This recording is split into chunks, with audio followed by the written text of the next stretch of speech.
Thank you so much. Nakakapanibago. Sa 40 taon ng aking pangangaral sa likod ng pulpito ay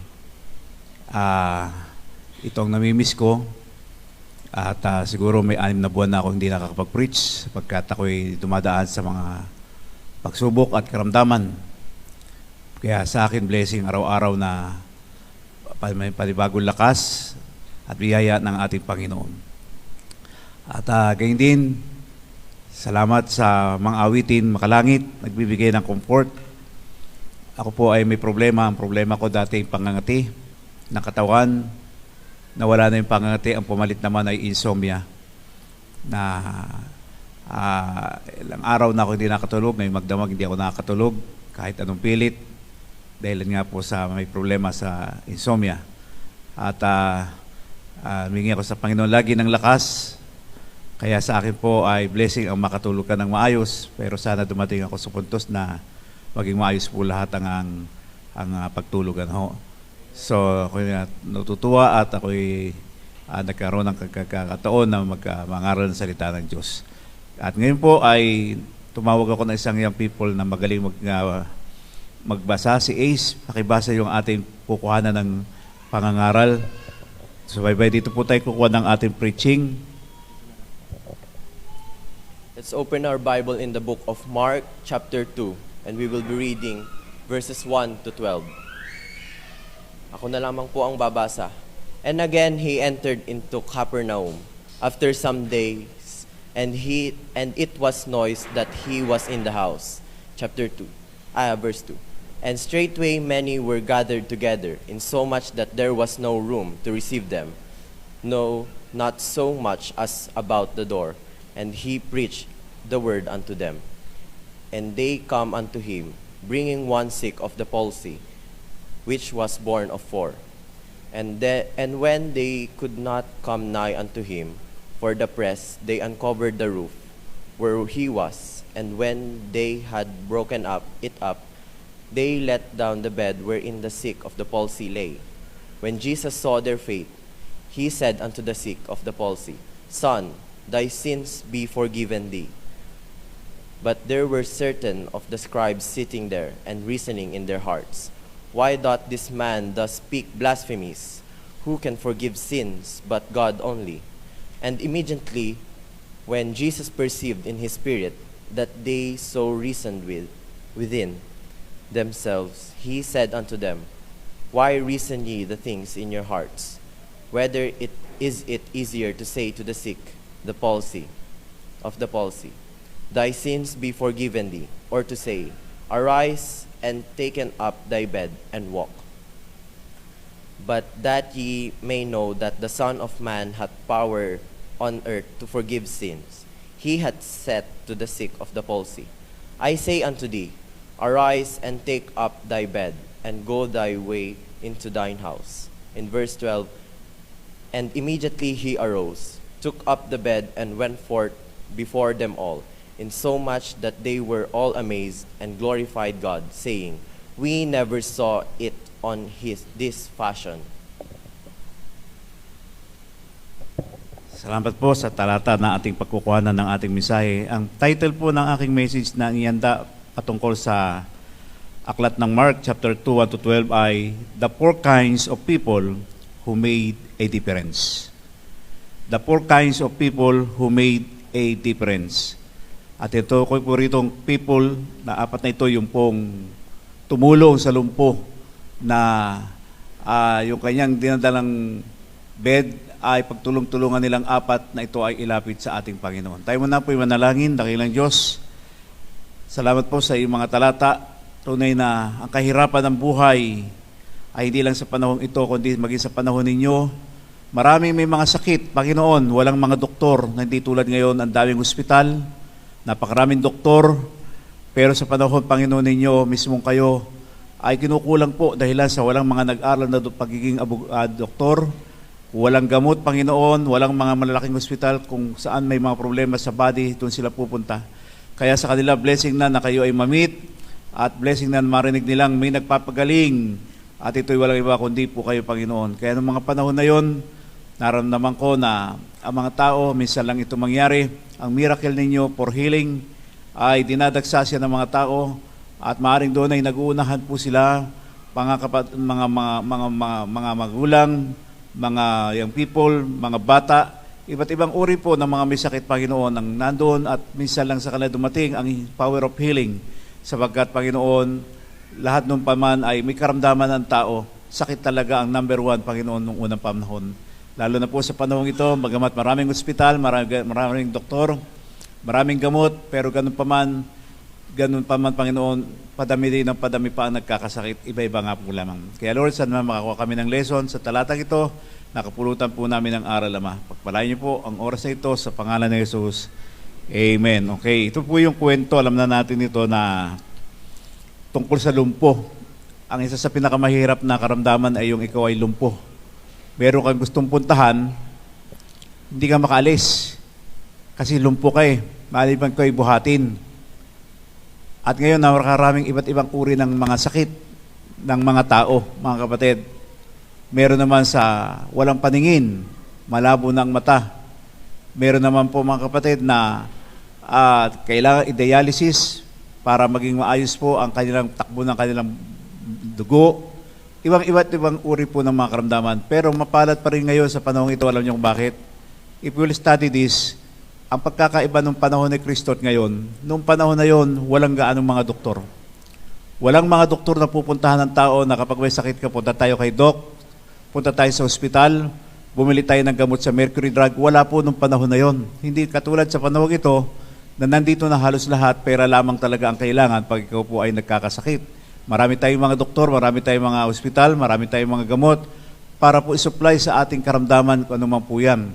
Kaya nga po, ang isa sa pinakamagastos ngayon ay hindi lamang yung pagkain, kundi yung gamot, lalo na ikaw ay may tinatawag ng mga maintenance sa iyong katawan. Kaya ingatan natin ang katawan natin na sana po maging healthy, huwag tayo magkakaroon ng mabigat na karamdaman na dadapo sapagkat ito po ang magbibigay sa atin ng paghihirap sa ating katawan po. So ngayon, ang bigyan natin attention ngayon ay yung itong apat na nanulungan. Bagamat wala silang mga pangalan, kung anong mga pangalan nila, bagamat walang nabanggit kung mga taga-saan sila, different personalities, mga kapatid, pero paano sila nagkaisa na makita nila yung lumpo sa dami na may mga sakit ay doon napatuon ang kanilang mga mata upang ito po ay kanilang dalhin sa ating Panginoon. At makita po natin dito, mga kapatid, kung bakit nagkaroon ng healing power at gumaling ang lumpong ito sa bandang huli ng kanyang buhay, siya ay lumakad, sapagkat makikita natin na ang apat na taong ito, mga kapatid, ay may kanya-kanya silang dinadalang katangian. At ano po ang pagkakaiba ng katangian sa bawat isa? Meron po. Number one, sa apat na ito, apat po silang nag-usos, apat silang nagtulong-tulong para buhatin itong lumpong ito. Maaaring tawagin natin ang isa sa kanila, kung sino man sa kanilang apat muna, ang tinatawag natin si Mr. Vision. Mr. Vision. Maaaring hindi nakikita po ito ng iba, pero itong taong ito ay nakita niya, seeing the need, and Jesus saw the multitude. Napakarami po mga kapatid ang may karamdaman nag-uunahan for healing. Pero makita natin dito sa talatang ito na si Mr. Vision na ito ay hindi magkakaroon ng isang burden para tulungan ang lumpong ito, kundi niya nakita talaga ang matinding pangailangan ng isang lumpo. Maaring naramdaman niya na mahirap ang maging lumpo, hindi makalakad. Sa umaga pa lang maaring nandun ka sa iyong bed, paggising mo nandun pa rin sa bed mo, ikaw'y pinapakain, pagkatapos may gusto kang puntahan, di ka makaalis, kaya napakahirap ng kanyang katayuan. Pero ang taong ito, mga kapatid, na isa ay nagmalasakit at sabi niya, baka may magagawa pang paraan at sa pamagitan ng aking paningin, masigit na natin bigyan ito ng priority. Sabi niya sa kanyang tatlong kasama, bigyan natin ito ng priority. Ano ang ating gagawin? Basta't may nakikita tayo na hanggat meron tayong vision, tulungan natin ito na walang imposible na hindi ito makakalakad kung ilalapit natin sa ating Panginoon. Ang tawag po sa kanya ay si Mr. Vision. Alam niyo mga kapatid, maging sa ating mga pangarap na natupad na, ay nagsimula muna yan sa inyong vision. I wish, sa inyong mga wish, mga gusto kong mangyari sa buhay ko. If you are a college, meron kang wish na gusto mong makatapos. Kung ikaw napos na, meron kang wish na makapag-abroad. Kung ikaw na may nag-abroad na, may mga kanya-kanya tayong gustong marating po sa mga buhay natin. at maging man po sa spiritual na buhay natin, ay meron tayong mga wish na gusto natin tayo lumago sa pananampalataya. Ang wish natin tayo makapagpatuloy. Ang wish natin mga kapatid kaibigan ay magbigay ang Diyos ng mga dapat pang gawin hanggat may magagawa po tayo. At ang lahat ng ating mga na-accomplish na ito, mga kapatid, for 40 years, hindi lang sa aking sarili, kundi sa ating mga kasamahan, ay dahilan po ito ay nagsimula sa tinatawag nating vision. Vision of the Pastor Pagcum and the vision of our members. We started from nothing. No members yet during the time, my friends. A lot of sacrifice. At mga kapatid kaibigan, because of our vision, and I said, Lord, someday you will give us a lot. Maybe someday you will give a property. Maybe someday you will give a building. Maybe someday you will give a car. Maybe someday you will give a mission, O Lord. Help us to fulfill it, O Lord. At ito po ay nangyari through the vision. Kaya nga po, ang mga kapatid kaibigan, ang sarap gunitain yung mga nakaraan. Para baga kami mga nauna, yung mga naunang members sa Pastor, kahit tayo kakaunti nun, ang ibang pakiramdam mo ay talagang masayang-masaya ka. Kahit kami naglalakad lang from Ilaya, Barangay Ilaya, going here in Lumang Bayan, ay hindi namin naramdaman yung paglalakad. Bakit? Parang iba talaga yung aming saya. Bakit? Talagang kami nagkaroon ng pagkauhaw sa paglilingkod sa ating Panginoon. Yes, that's the reason why kung bakit po nagkaroon ng mga barangay, Bible study, kung saan-saan po tayo nangangaral sa salita ng Diyos. Napakaraming barangay ang na-reach ng gospel because of the vision. Maraming mga naging bunga po ng pangaral ng salita ng Diyos at Bible study because of the vision. Kaya nga po kapatid kaibigan, ang isang gawain ng Panginoon ay lumalago kapag meron po tayong nakikita na dapat ay ito ay matupad, na dapat ito ay maging vision po natin, ang ating mga pangarap, hindi lang sa ating personal, kundi maging pangarap natin sa ating spiritual na ating mga buhay. Marami tayong mga vision, pero nagdahadlangan lamang tayo ng ating finances. Hindi tayo mayamang simbahan na tulad ay masimbahan madaling makapagpatayo. Tayo po kapatid ay sa biyaya lamang ng Diyos nakapagpapatayo, nakakapag-vision, nakakapag-project, sapagkat alam natin may kahirapan po ang finances. At sa Diyos lamang tayo umaasa at tayo po ang ating giving ang ginagamit lamang ng ating Panginoon. Kaya nga po, tuloy natin ang ating vision. At ngayon, tinatanong ko sa sarili ko, Lord, madali naman akong matepok Marami na akong karamdaman, ilang taon na akong nagsasuffer, pero bakit ayaw mo pa? At sabi nga ng asawa ko, may purpose pa. Kahit anong gustong gawin mo sa Panginoon na hilingin, marami mga tao ang kahit panalangin, long life, maganda po yun. Pero ng panalangin nila, kunin mo na ako Panginoon. Pero hindi rin ng Panginoon. Bakit? Mayroon pa kasing vision ng Panginoon. Maaari sa akin sarili, may vision pa ang Panginoon, gusto pa ng Panginoon sa ibang bagay, pwede akong gamitin, counselor, pwede akong gamitin ng Panginoon sa mga ilang Bible study. Kaya nga sa iyo kay Brother Ferdy, isama mo naman ako para ako malamang ay makomfort at ako naman ay makapag-share din ng salita ng Panginoon. Kaya nga po, itong vision na ito ay ipinagpapatuloy hindi lang sa panahon ito, kundi ipinagpapatuloy ng ating Pastor Iboy. At nakita ko naman na simula nung siya maging pastor, maraming naganap, maraming mga pagbabago, maraming mga naging proyekto, naging masayahin ang simbahan mga kaibigan. Kaya Mr. Vision ang isang taong ito. Kaya pag masarap pong sumama doon sa mga may mga pangitain po sa buhay. Inuuna nila ang vision nila bago ang sarili. Inuuna nila ang kanilang vision na mangyari bago po ang ilang mga bagay sa ating buhay. Number 2, yung pangalawa naman po, mayroong isang katangian ng tao na tawagin natin siya sa pangalang si Mr. Compassion. Mr. Compassion. Itong pangalawang taong ito ay meron siyang kakaiba sa kanyang puso kung bakit siya tumulong, isa sa mga tumulong sa apat. Sapagkat meron siyang dalang habag, awa, sapagkat nilalagay niya ang kanyang sarili, kung ako itong taong ito, maawa ka rin sa sarili mo. Alam niyo, mahirap sa lahat yung iiyak kayo, naawa ka sa sarili mo, nahabag ka. Yun ang pinakamahirap sa lahat yung kabagan mo yung sarili mo. At sa katapos sabihin, buti pa sila, sana all. Buti pa sila. Pero pag titignan mo sarili mo, kahabagan mo, napapaiyak ka. Sabi ko noon na wala pa akong sakit, 3 lang ang gusto kong mangyari pag ako naging senior citizen, kumain, gumala, makipag-fellowship. 3 lang. Pero itong 3 ito ay hindi nangyari sa akin parang sa panahon po na ito, mga kapatid kaibigan. Kaya nga po, ang pangalawa po ay Mr. Compassion. Nagkaroon siya ng habag sa mga tao. Nagkaroon siya ng kakaibang puso. Sabi niya, isa ito sa mga aking kinahabagan. Ito isa sa aking kinaawaan. Kaya pagtulong-tulungan natin ito ay ating dalhin sa ating Panginoon. Ako muna po iuupo. Medyo nangangalo na ako.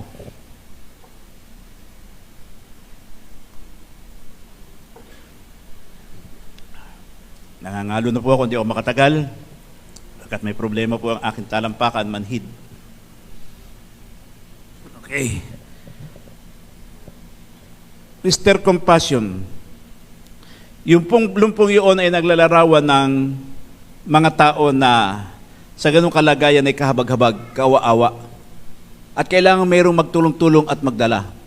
At ito ay larawan noong tayo ay hindi pa nakakilala sa Panginoon. Nandun lang tayo kung saan ang ating buhay.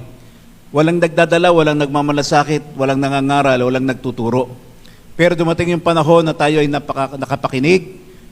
Dumating ang panahon na tayo ay napangaralan. Dumating ang panahon na tayo naimbitahan. At naging susi ito, kapatid, mula sa lumang buhay ay because of the compassion ng isang soul winner, ng Bible study, ay binago ng Diyos ang iyong buhay at dinala ka ngayon sa isang buhay na may pag-asa. Kaya nga po ito yung pinakamaganda, yung Mr. Compassion. Meron ka tinatawag na habag-awa. Alam nyo, lahat tayo, ang pinakabunga ng ating gawain kung bakit tayo lumalago because of the word compassion. Kasi hindi tayo magdadala ng kaluluwa, hindi tayo mag-i-invite, hindi tayo mag-Bible study, mawawala ang mga evangelism kung wala tayong compassion. Ang nagdadala sa atin kung bakit tayo naglilingkod sa Panginoon at pinipilit natin ang mga tao dalhin bagamat mahirap ay salitang compassion. Kung di natin ito pagtutulong-tulungan, ang mga tao alam lang nila yung mabuhay sa ngayon pero hindi nila alam na pag namatay kung saan sila pupunta, na hindi nila alam na meron kaparusahan at meron namang langit na patutunguhan. Kaya nga po, ito ang pinakamalaga sa mga katangian, knowing the need but action. Kailangan natin makita ang ganung kalagayan at makita natin yung pangailangan at aksyonan agad kung ano yung ating magagawa. Kaya nung mga panahon bago mag-COVID, napansin ko sa church na ito, soul winner. Noong mga panahon na yon, ang dami niyong pumupunta sa mga Bible study, lalo na dyan sa provincial hospital. Pinapasok nyo isa-isa ang mga kwarto doon, may mga sakit, pinapanalangin nyo, sinusoul winning ninyo. Pero sana dumating yung panahon, wala na tayong COVID ngayon. Young people, you need to focus not only in fellowship outside, you need to focus your time also in inviting people. You need to focus in soul winning. You need to focus in Bible study.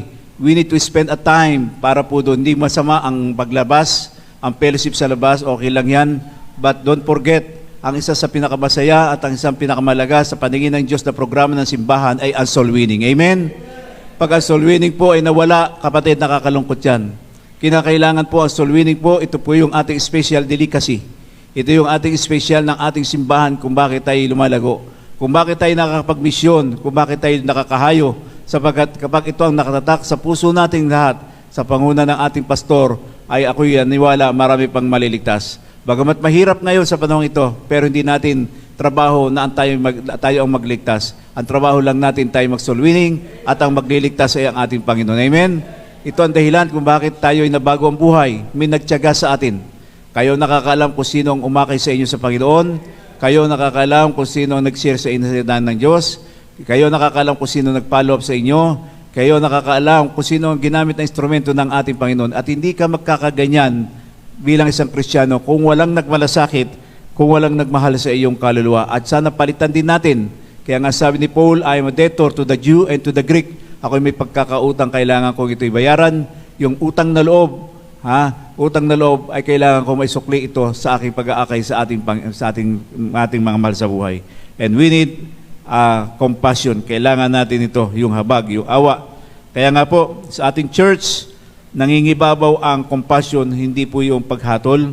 Nangingibabaw sa ating church ang pag-ibig sa isa't isa, hindi ang pagtitinginan ng ating mga kahinaan sa isa't isa. Dapat mag-ibabaw sa ating simbahan ang pagmamahalan ng bawat isa, hindi yung pagtatangi ng mga tao, hindi pagtatangi ng mayaman at mahirap, hindi yung pagtatangi na may nag-aral at hindi, kundi ang tinitingnan natin dito ay yung ating compassion. Paano tayo magiging bahagi sa kanilang buhay espiritual na sila po ay magamit at sila po ay lalago sa gawain po ng ating Panginoon.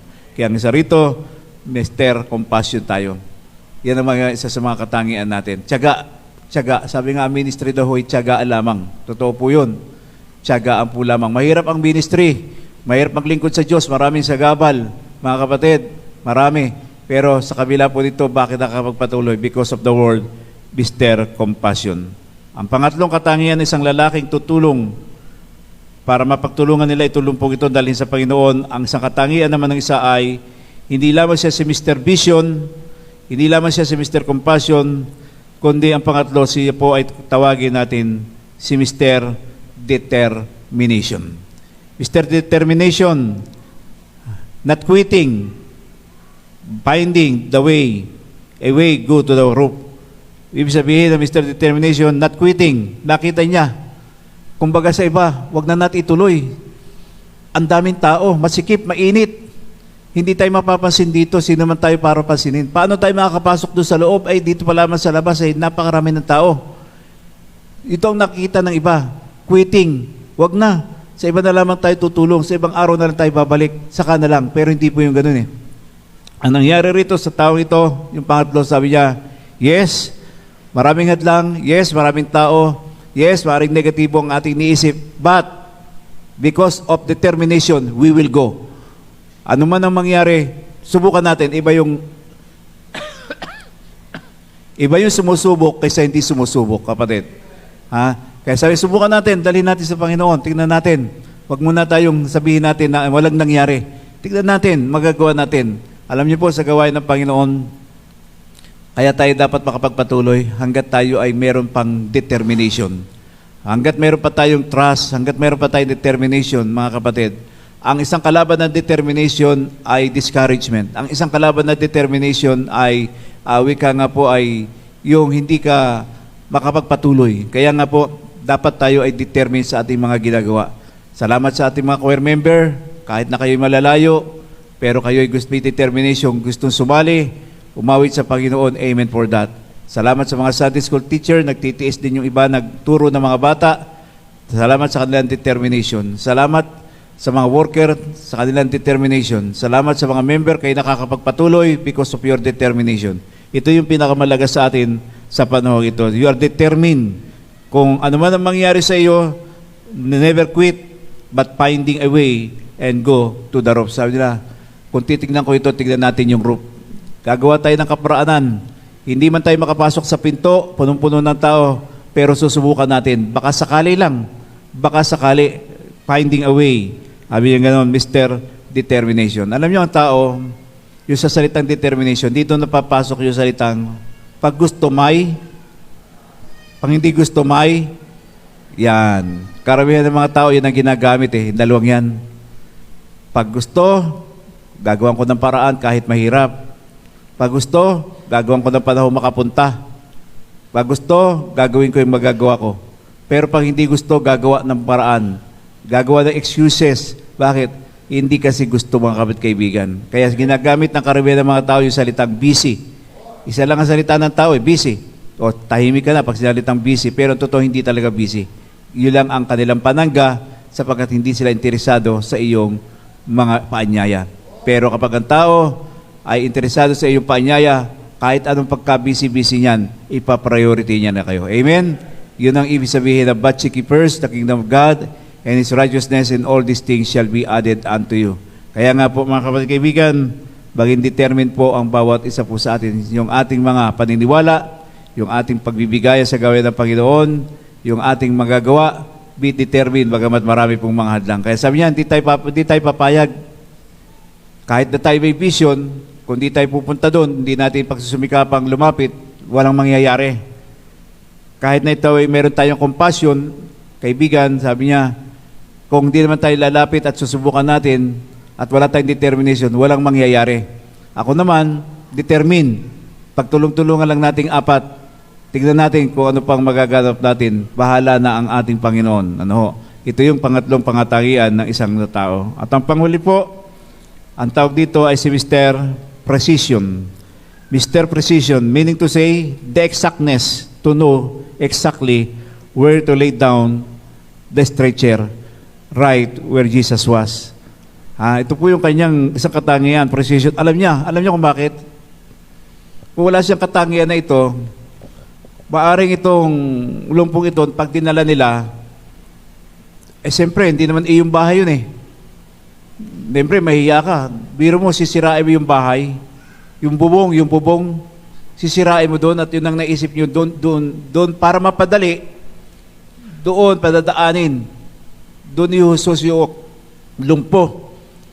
At maaring ganun ang kaisipan ng iba, maaring sabihin nila, sagabal tayo, pagtatawanan tayo, magagalit ang may-ari ng bahay, bakit yung sinira ang bubong ko para lamang tulungan yung inyong tao. Alam nyo, naranasan ko po pala yung ganyang pagsira ng ano. Ito, sinira rito yung bubong eh. Naku di ko alam kung 2 years ago o 3 years ago, na ako'y nagkaroon ng problema sa gout, ay talagang wag na wag niyo akong mahihipo at ako'y sumisigaw sa sakit. Wag na wag niyo akong mahihipo, mga kapatid kaibigan. Kaya na-determine ni Sister Lenny ng mga nakuabay, mabigat na ito din nadala ng Papa, walang makakahipo sa kanya. Sumisigaw sa sakit because of my uric acid, ang taas, gout. Nagpatawag na sila ng ambulansya. Hindi ko alam kung sino nagpatawag. Ang problema, yung aming pinto na isa doon ay maliit lamang. Hindi ako pwedeng ilagay sa stretcher para buhatin sapagkat hindi kakasya. So nag-isip sila, paano natin mailalabas si pastor? Hindi naman natin pwedeng buhatin, ayaw magpabuhat. Hindi naman natin siya pwedeng wika ngay basta-basta na lamang, sumisigaw siya sa sakit. Meron tayong kaparaanan dito, meron ditong parang bed. Ang problema, hindi natin mailalabas sapagkat napakakritid ng pinto lamang nila. So nag-isip sila ng paraanan at nasabi ni Sister Lenny, ng anak ko, ay meron itong aming wall na ito, siguro pwede natin ito sirain. At sisirain natin kung saan pwedeng ilabas at magkasya ang asawa ko para dali po sa ambulansya. Ganun nga po ang ginawa nila. Pero parang wala na akong malay nun kung anong ginagawa nila. So ang ginawa po nila ay sinira yung isang wall namin na plywood at pagkatapos po ay nung masira po ito ay tinignan nila kung pwede nang ikasyahin doon yung folding bed o yung pwedeng pag-isakay na ako doon at nang ma-determine nila na kasya na, binuhat na po ako, hindi na ako nagkamalay, hindi ko alam kung wala na yata akong malay nun. Namalatan ko na lang mga kapatid, ay nandun ako sa ospital ng Holy Cross. At doon sa Holy Cross tayo mga kapatid ay pandemic pa naman, napakaselang ng mga doktor, napakaselang ng mga nurses, walang basta-basta makakapasok. Kailangang isa lamang ang bantay. At nagsuffer talaga ako ng gusto mga kapatid noong panahon na yon. Kaya gumawa po rin kami ng paraan, sila ng paraan, para po ako ay mailabas at dalhin po sa hospital ng panahon na yon. Hindi ko lang kung 2 years o 3 years ago na po yun, at yan ay mismong aking karanasan. Gumawa sila ng kaparaanan, kapatid kaibigan. Kaya nga po, sa ating buhay na ito, makikita natin, ang mahalaga po rito ay yung ating determinado. At salamat sa Panginoon, at hindi maiwasan ng ating katawang lupa ay magkaroon ng ganitong karamdaman. Kaya nga itong 4 na ito, yung isa, yung pinaka-4 na kanya katangian, yung depreciation, alam niya kanya saan nilalagay. Kasi kung wala siyang ganong kaisipan, pwedeng magkamali sila Pwedeng paghusus nila, kala nila, makikita nila Jesus, yung palang pinaghususan nila, CR. Pwedeng maging CR, hindi naman sila pamilya doon sa lugar na yon. Pwedeng sa isang kwarto lamang. Pero nag-isip sila, saan kaya malapit dito, sa bubong na ito, na tiyempong-tiyempong titingala ang Panginoon at makikita tayo, mabibigyan tayo ng pansin. At ang sabi nito si Mr. Precision, sa palagay ko, ito, eksakto. Dito tayo gigiba. Dito natin alasin yung mga yero, plywood. Dito natin at eksakto kung saan ay pwede nating iusos itong ating kaibigan na lumpo. At yun nga po ang kanilang ginawa, itong 4 na ito, kanilang binuhat, pinagtiyagaan, nililipak sila ng mga tao, kinagagalitan sila, pero gumawa sila ng kaparaanan doon kasi ang kanilang katangian at yung katangian ito ang nagdala sa kanila para po iusos itong taong ito. At pagtingala ng ating Panginoon ay nakita nila na ang kaparaanan na ginawa ng 4 na ito ay nakapasok sa loob. Bagamat maraming mga tao nabigyan ng pansin ng Panginoon ang pamamaraang ito upang mapagamot at mapagaling ang kanya pong karamdaman. Kapag kaibigan, doon ko nakita na talagang kung gusto, mayroon talagang paraan. Amen? Doon nyo makikita yung itong tao, gusto nila may paraan sila Pero kung di nila gusto ito, iwanan na nila ito Sabi, saka na lang, punuan na Tayo naman po hindi po ba na ano rin tayo, wala tayong compassion pagka maraming pila. Masyado maraming pila, saka na lang, daming pila, saka na lang. Pero itong taong ito, nagtiyaga po sila kapatid, nagtiyaga sila. Alam ba nyo ngayon ang mga dinadialysis, marami ngayon ang problema. Wala silang schedule. Sapagkat sa dami po, mga kapatid, ay walang schedule. Kulang po ang makina. Kulang po ang makina, mga kapatid kaibigan. Kaya blessing na kapag may schedule ka dyan, kahit na alanganin, ang karamihan ng aking schedule, kapatid, kahit na po mahirap sa akin, biro nyo, isasalang ako alas 10 ng gabi, ay 4 na oras yon, ay anong oras ang uwi? Alas 2 na ng madaling araw, bisan 3 na, doon pa lamang ako uuwi ng bahay. Pag uwi mo naman dito, hindi basta-basta ikaw, may naramdaman ka pa rin kaibigan. Pero, kailangan magtiyaga kasi nasabi nga ng iba, yan ang gamot mo eh. Kasi kung hindi ka magtsatsaga, hindi mo kukunin yung iyong schedule, maunahan ka ng iba, lalong mahirap kung sa Batangas ka pupunta.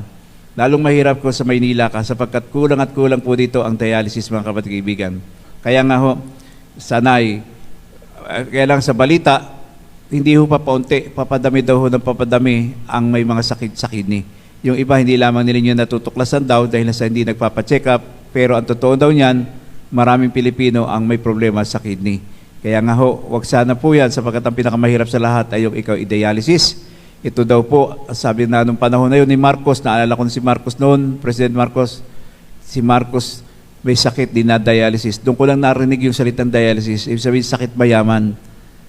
Kinakailangan yung dugo ay malinis, kinakailangan dugo ay pinadadaan sa machine ng 4 na oras, at yun po nga po yung nangyayari, mga kaibigan. At hindi lamang masakit, ang lalaki ng karayom. Yan palang dinadialysis, kapatid, ang lalaki ng karayom kasi para pumasok yung dugo. Hindi po ito normal na karayom, malalaki. Kaya pag titignan mo ang karayom, susuko ka sa, ayoko po yan, laki ng karayom niya para ipasok sa aking braso. Pero kapatid, tinitiis mo na lamang eh. Hindi bali isang karayom lang. 3 karayom. 2, at meron pa pong isa, bali 3 karayom ang isasaksak sa iyo. At pagkatapos naman noon, ng 4 na oras, aalisin na yung karayom sa iyo. Pagkatapos ka pa lamang pauwiin. Pagkatapos, balik ka na naman. Twice a week. Meron nga po dyan, thrice a day. Twice a week. Di po ba kahirap yung kapatid kaibigan? Pero wala tayong magagawa kung yun ang paraan para ikaw ay mabuhay. Kaya nga ho, maging tayo, alam natin exactly kung saan ililay down ang taong may karamdaman. Hindi naging dahilan para sila po ay mag-quit, kundi sila po ay nakapagpapatuloy sa gawain ng Panginoon. Kaya nga po sana, mga kapatid, sa ating buhay may nakuha tayong lesson sa 4 na katangian na ito. Maging determined po tayo, maging compassionate po tayo, at kinakailangan meron tayong vision hanggat gusto pa nating mangyari sa ating buhay. Maraming pong salamat.